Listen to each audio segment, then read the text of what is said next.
front yard of all these places is basically Lake Huron. Massive, Did you massive see that? backyard and Lake Huron Yeah. front yard. Wow, what a beautiful place. Right? Look at that view. Hey, Hey. how you doing? You Liz? Yes. Hey, I'm Mike. Hi, Mike. Nice to meet you. How Hello. you doing? This is Danny. Good to meet I you. talked to Danny on the phone. Good to What's meet your name? you. Finally Joel. in Nice to meet you. person, huh? I went to a lot of car shows, which were really boring for a little girl to go to, but when I spent time with my dad, it was usually doing something like that. Your father was a antique motorcycle collector? Yes, yes. Did he go to the Davenport meet? Do you know if he I ever went to believe- Davenport, Iowa? He dragged me around when I was a little kid. Okay. You went on all the treasure hunts? I went on the treasure hunts, I did. Very cool. So yeah. I grew up in a garage. I learned early to get the longest screwdriver because I had to stick it in the choke of the car when he was trying to start it. He made me know a lot of things that a lot of girls don't know.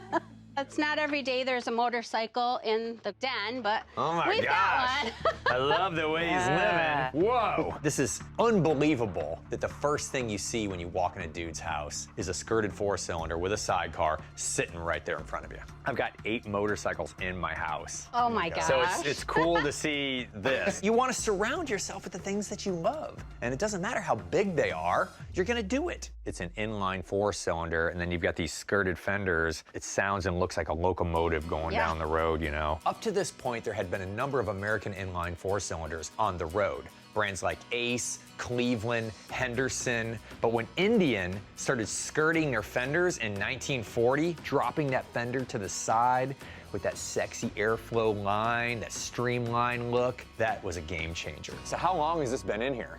About 20 years. No kidding. Yeah. Did he ride this ever? Yes. I rode in the sidecar. Okay. And I don't recommend it. Yeah. That's a gorgeous sidecar. Those Indian sidecars are getting harder and harder to find. Did he restore this? Yeah, this one came in pieces. So he built this from what, an engine? Yeah, it was literally a piece of rust. He rebuilt everything and he would search out the original parts.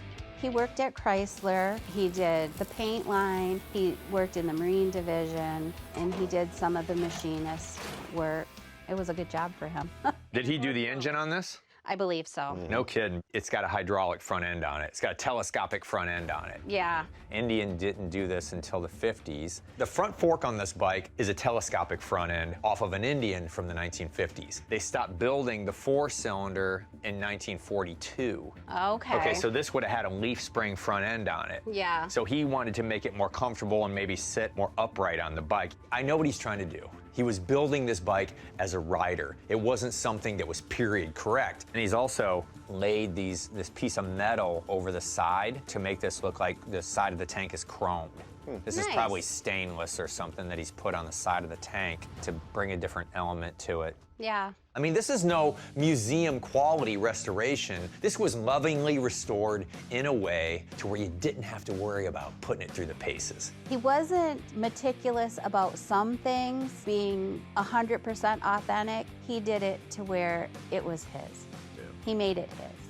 Have you guys decided what you're gonna do with this? We're probably going to have to sell it. Okay. We're going to be moving eventually, so we have to pick and choose what we can and cannot take with us.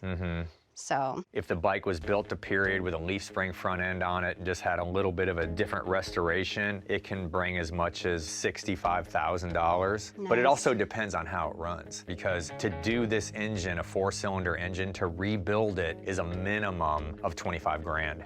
I know a lot of people get blown away by that because Right. it's only a 4-cylinder engine. right. But the guys that do it, that's what they do and they specialize in it. I'm completely interested in this bike. But we literally just walked in the door and Elizabeth has mentioned that he has other bikes. So I'm just gonna kind of step back and take it all in before I pull the trigger on anything. This is a pretty cool piece. This would have been like a bar top piece that tested your grip. This is a trade stimulator and it's the perfect one for any bar. It was something for you to do. It was a little competition in the room. Maybe everybody would circle around, dropping coins in this thing, drinking beers. The longer you were in the bar, the more money you were gonna spend.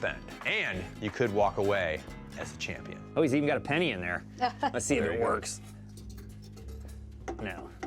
it's not releasing anything. I think basically what he did was he just cleaned it up the best he could, and maybe he was gonna get to it or something. Right, yeah, This is worth like 300, 350 bucks. I mean, obviously a little bit more if it worked. right. Like 2 1/4, I'd do that. Sure. You wanna do that? Yeah, I'll do that. Okay, I appreciate you. All right, man, thank you. It's like a day-to-day treasure hunt. I'm out there looking for rusty gold. I'm looking for the unusual and impossible. It's back roads, it's dumpster diving, it's flea markets, it's people's homes.